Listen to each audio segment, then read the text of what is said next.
मंडळी, तुमचा पुन्हा एकदा मालवणी बोको या यूट्यूब चॅनलवर स्वागत असा. आज आपण तो स्मशानातून परत जागा झालाय या भयकथेचो अंतिम भाग बघणार असो. पण त्याआधी जर तुम्ही या यूट्यूब चॅनलवर पहिल्यांदाच येला असाल तर या चॅनल सबस्क्राईब करूक मात्र विसरा नको.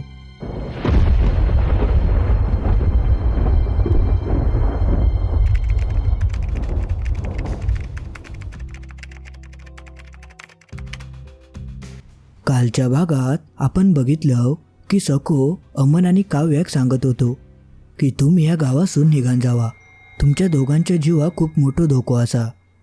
तसो अमन म्हणालो, मी कोणाक घाबरत नाही, तुम्ही फक्त म्हाका सांगा की हो पारबा म्हाका खंय गावतलो, मी स्वतः तेका जाऊन भेटतय आणि तेका विचारतय की नेमकं असं काय घडणारा ज्याच्यामुळे आमका दोघांच्या जीवाक धोको असा.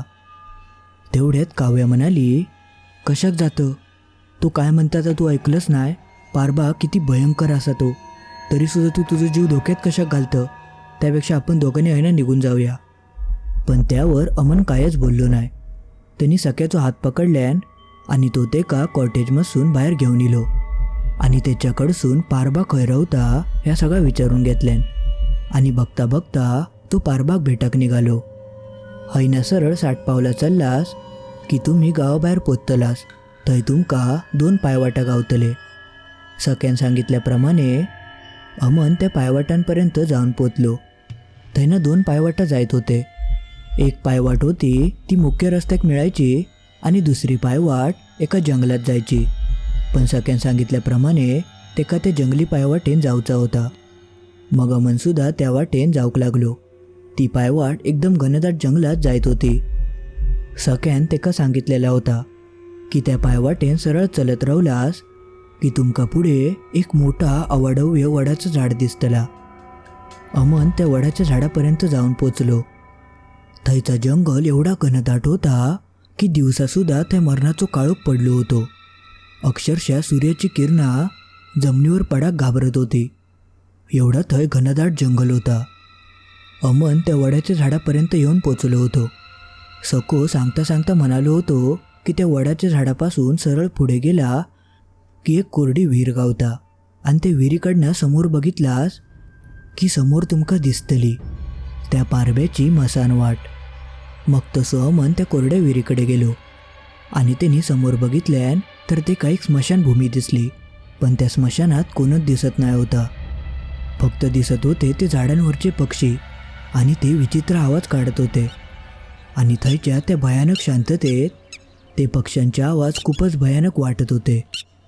मग अमनने हळूहळू त्या स्मशानभूमीचा गेट उघडल्यान आणि तो गेट उघडून आतमध्ये गेलो. जसं तो आत जाता तेव्हा ते एका कोपऱ्यात एक झोपडी दिसली. मग तो त्या झोपडीच्या जवळ गेलो आणि त्यांनी झोपडीचं दार होता ता अलगद आतमध्ये ढकलल्यान आणि जसं तो दार ढकलता तसं ते आतसून आवाज येलो, ये आत ये, तुझीच वाट बघत होतोय. अमन तो आवाज ऐकान चांगलोच दचाकलो आणि आतमध्ये जाऊन म्हणालो, पारबा असत काय. आणि तशी अकडे काव्या कॉर्टेजमध्ये करमत नाही होता. तिका काय करूचा ताच काही सुचत नाही होता, म्हणून ती हकडे तकडे बागडत होती. तिने थैल्यापासून त्या कॉर्टेज पूर्ण बघूक नाही होता, म्हणून ती सख्याक न सांगता कॉर्टेज संपूर्ण बघूक लागली. संध्याकाळची वेळ होती.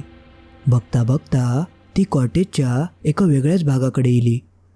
तेव्हा तिका थंय काही पायरे दिसले, ते वरती जायत होते आणि थंय एक बंद खोली होती. काव्या ते पायरे चढान वरती जाऊक लागली. बघता बघता ती पायरे चढान त्या खोलीच्या जवळ गेली आणि तिने त्या खोलीचं दार उघडल्यान जशी ती त्या खोलीचं दार उघडता तशी थंड हवेची झुळूक तिच्या अंगावर इली आणि तेवढ्यात हडे पारब्याच्या तोंडासून काही शब्द बाहेर पडले. अनर्थ अनर्थ झाला अंबाबाई, तिने जा करूक नको होता नेमकं तास तिने केल्यान. अमन का तो काय बोलता ताच काय समजत नाही होता, म्हणून तो म्हणालो, काय झाला. तसो पारबा म्हणालो, तिने तेका सोडल्यान, आता तू सगळ्यांचो नाश करतलो. तिच्यासाठी तुयलो परत, तिचा दृष्ट प्रेम परत जागा झाला, तू स्मशानातून परत जागो झालो.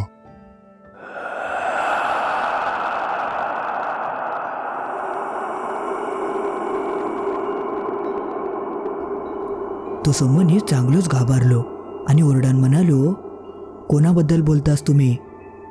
मनीष. पारबा मोठ्यान म्हणाले आणि त्यांच्या त्या आवाजान स्मशानाच्या झाडांवर बसलेले पक्षी मोठमोठ्यानं आरडान थैनं उडान गेले. तसो पारबा म्हणालो, मनीष हा तो. एका माणसाच्या रूपात एक राक्षसच. तेका प्रेम मिळवता येईला पण पूर्ण नाही. त्याचा एका मुलीवर जीवापाड प्रेम होता आणि त्या मुलीक सुद्धा तो आवडत होतो आणि त्या मुलीचं नाव होता सुवर्णा. आणि तोपर्यंत काव्या त्या बंद खोलीत शिरली होती. जशी ती आतमध्ये जाता तशी तिका समोरच्या टेबलावर एक डायरी दिसली. तशी काव्यान ती डायरी उचलल्यान आणि त्या डायरीवरची धूळ फुकून ती साफ केल्यान आणि वाचूक घेतल्यान. त्या डायरीत लिहिलेलं होता, मी सुवर्णा. मी माझ्या आयुष्यात फक्त एक पण खूप मोठी चूक केलंय. ती म्हणजे मनीषसारख्या एका राक्षसावर प्रेम. बघता बघता काव्या ती संपूर्ण डायरी वाचूक लागली आणि जशी जशी ती पानं पलटत होती तसा तसा तिच्या डोळ्यातून पाणी त्या डायरीच्या पानांवर पडत होता.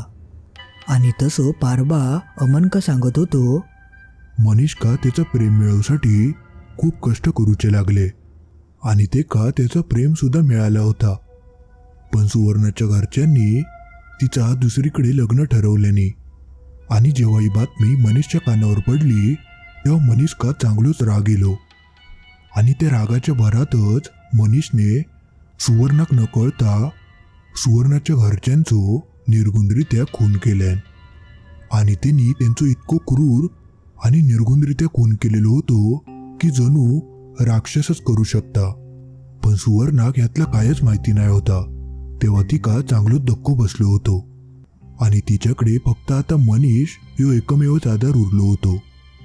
म्हणून तिने पुढे मनीष सोबत लग्न केल्यान आणि तीच तिची सगळ्यात मोठी चूक झाली. लग्नानंतर काही अनपेक्षित घटनांनी सुवर्णाच्या लक्षात इला की मनीषनेच तिच्या घरच्यांचो खून केल्या ना. तेव्हापासून ती तिका टाळूक लागली. त्याच्यापासून बोलण्यात तिने बंद केल्यान. पण जेव्हा मनीषका कळाला की सुवर्णाक सगळा सत्य समजला तेव्हा मनीषने सुवर्णाक भयंकर यातना देऊक सुरुवात केल्यान.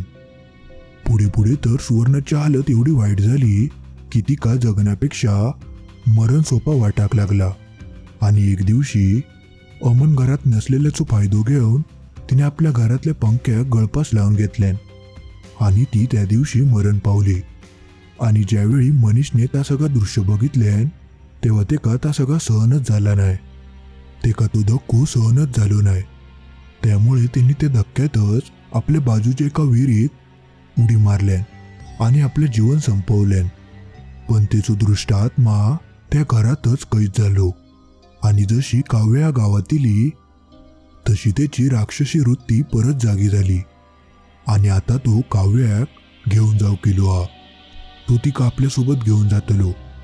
तुका काय करून तिका त्याच्यापासून वाचवचा असा. तुका थंय जावचं लागतला आणि तिका वाचवचं लागतला. चल लवकर. आणि तसा हय काव्यान ती डायरी बंद केल्यान आणि तिने तिचे पाण्यावलेले डोळे पुसल्यान आणि ती त्या खोलीतून बाहेर पडण्यासाठी मागे वळाली. जशी ती मागे वळता तसा तिच्या समोर एक विचित्र आणि क्रूर चेहऱ्याचा माणूस तिच्या समोर येऊन उभं राहिलो. त्याचे डोळे लाल भडक होते आणि त्यांनी जसं आपलं तोंड उघडल्यान तसा एक काळपट द्रव्य काव्याच्या अंगावर उडला. तशी काव्य जोरात किंचाळली. तिचा आवाज त्या कॉटेजमध्ये संपूर्ण घुमलो आणि तिच्या आवाजान सको चांगलोच दचाकलो आणि चावरो बावरो होऊन तो काव्याक शोधूक लागलो. तो त्या कॉटेजच्या मागे येलो तेव्हा त्याचं लक्ष त्या पायऱ्यांच्या खोलीकडे गेलो. त्या खोलीचा दार उघडा होता. तसा तिने पटकन आपल्या डोक्यावर हातच मारल्यान आणि तो त्या खोलीच्या दिशेने चालाक लागलो. बघता बघता तो खोलीच्या आत इलो. पण खोलीच्या आत तर कोणच दिसत नाही होता. तेव्हा तेका असा जाणवला की कोणतरी व्यक्ती तेका वरसून बघता. तसा त्यांनी पटकन वरती बघितल्यान आणि तेका झटकोच बसलो. त्या खोलीच्या वरच्या फॅनवर काव्य बसली होती आणि ती मोठमोठ्यान एका राक्षसाप्रमाणे हसत होती आणि तिच्या हातात धारदार सुळे होते. बघता क्षणी काव्यान सख्याच्या अंगावर झडप घातल्यान आणि आपल्या हातातल्या सुळ्यान त्याच्या डोक्यात वार केल्यान आणि बघता क्षणी त्याच्या डोक्यावरसून तो सुळो छातीचो पिंजरो फाडत आरपार गेलो आणि रक्ताचे सगळीकडे फवारे उडले. काव्या तर संपूर्णच बदलून गेली होती. तिच्या अंगावर काळपट रंगाचा रक्त इला होता. जागोजागी जखमा झाले होते. चेहरो सुरकुतान गेलो होतो आणि तिच्या डोळ्यातून काळपट रक्त बाहेर पडत होता. इतका भयंकर रूप तिने धारण केलेला होता. आणि तसे बघता बघता अमन आणि पारबा त्या कॉटेजमध्ये इले. जसे ते थंय येतात आणि समोरचा त्या भयंकर दृश्य बघतात, त्या दृश्य बघून दोघांच्या पायाखालची जमीनच सरकली. कारण त्या कॉटेजच्या वरती सख्याच्या छातीतून आरपार झालेलो सुळो आणि सको त्या कॉटेजच्या वरती झुंबऱ्यासारखं लटकत होतो आणि त्याच्या शरीरातून रक्ताचे थेंब खाली पडत होते. संध्याकाळसुद्धा होईत इली होती. सूर्यसुद्धा मावळून गेलो होतो आणि त्या अंधारात तो सैतान धैर्य साधून घेणार होतो. तसे अमन आणि पारबा पटकन त्या कॉटेजच्या आत गेले. जसे ते आतमध्ये येतात तसा पारबान आपल्या हातातल्या काठीन अमनका अडवल्यान आणि ज्या ठिकाणी सख्यावरती लटकत होतो त्या ठिकाणी लंगडत लंगडत तो पारबो गेलो आणि तो वरती बघूक लागलो. आकाशात भयंकर अंधार पसरूक लागलो होतो. असा वाटत होता की आकाशसुद्धा त्या सगळा झाकून घेत असावा. तेवढ्यात पारब्याची नजर सख्याच्या वरती गेली.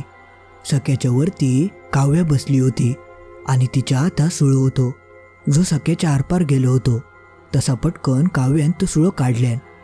तसं सख्याचा मृतदेह धाडकन खाली कोसळलो आणि बघता बघता काव्या तो सुळो घेऊन अमनच्या दिशेने धावाक लागली. पण त्यावेळी काय झालं काय माहिती, जशी ती अमनच्या समोर येता तशी ती अचानक थांबली.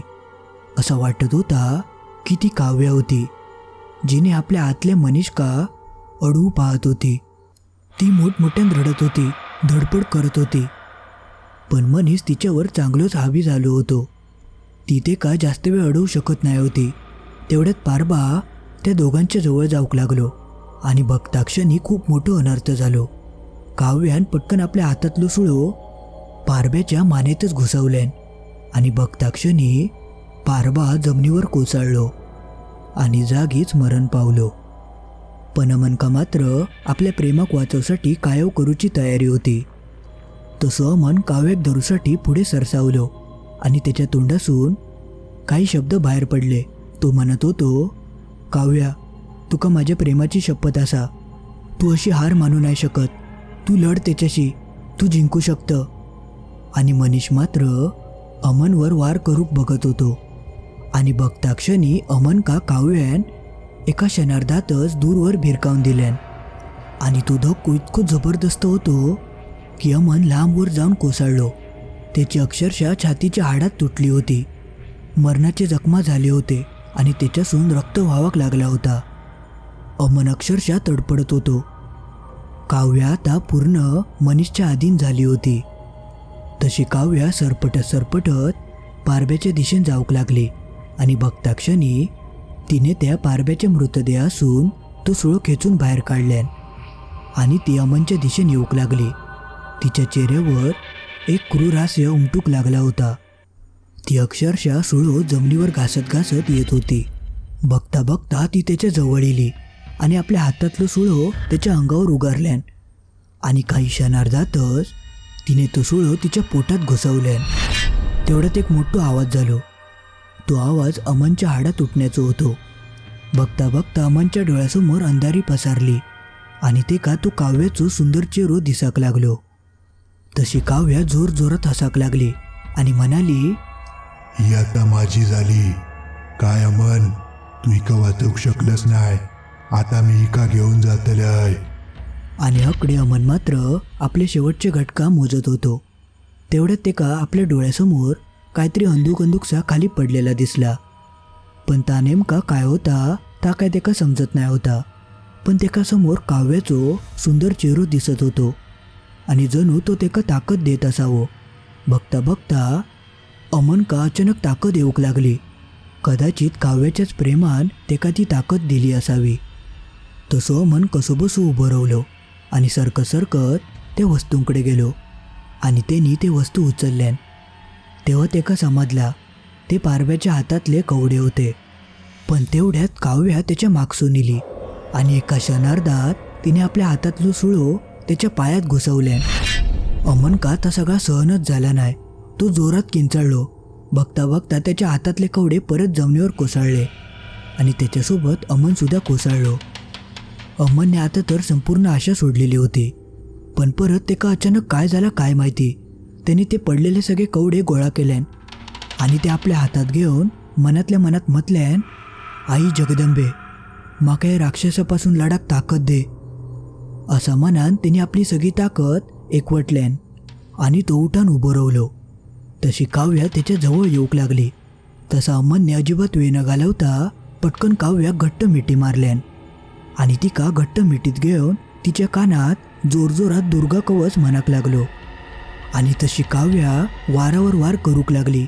त्याच्या पाठी सुळे घुसवूक लागली.